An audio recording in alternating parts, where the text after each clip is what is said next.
I was a speaker at her wedding. I read poetry about love. And then look what happened. And look what happened. Does Jeremy Corbyn have the common touch? Oh, how you doing? I'm good. How's your mum? Good, yeah. I know. Yes. Does Jeremy Corbyn want a version of Clause 4 reinstated into the Labour Party constitution? It's complicated. Should Labour have dropped Clause 4? Well, I was not in favour of dropping Clause 4, and indeed I remember being at that conference sitting next to my great friend Tony Benn at the time, and we did not agree with it because we felt it was... So you want to see it reinstated? No, you're putting words in my mouth. I can't believe you'd do such a thing, really.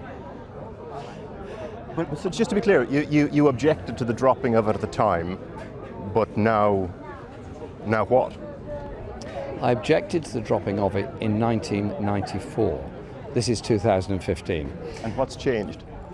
What's changed is that we've had this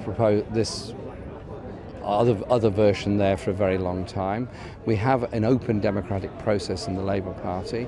I want us to be proud, not ashamed, of supporting the principles of public ownership. Could be a socialist appeal. Before we press it, why are we asking? Because today The Independent reported he wanted to see Clause 4 back. So, what is it? This is it. The gist, a commitment to nationalised industry. When Tony Blair dropped it from the party constitution in '94, it was symbolic. The message to business, to the middle ground, Labour, back in business. Look, I thought it was idiotic to want to go back to the old Clause 4, the failed policy of nationalisation. I'm not surprised. Jeremy's policies and politics seem to be stuck in a time warp. To want to go back to revisit something that the party settled under Tony Blair, there's nobody in the public who wants to see large-scale nationalisation on the scale that the old Clause 4 said. Jeremy Corbyn disagrees. I'm not saying it's inappropriate. What I'm saying is there may need to be other wording involved, such as lesbian and gay rights, such as anti-racism, such as rights for women. So what you're saying is a more robust, far-reaching version of Clause 4 needs to be reinstated. Your words, not mine.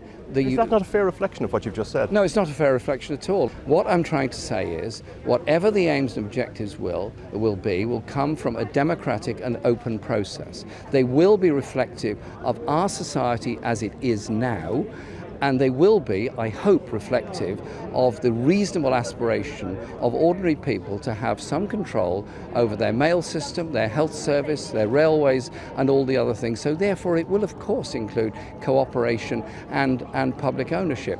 Yes, we can! So, at risk of putting words in the man's mouth, can we say that if he won, and after due process, he'd like to see a far more profound version of the clause in the party's constitution?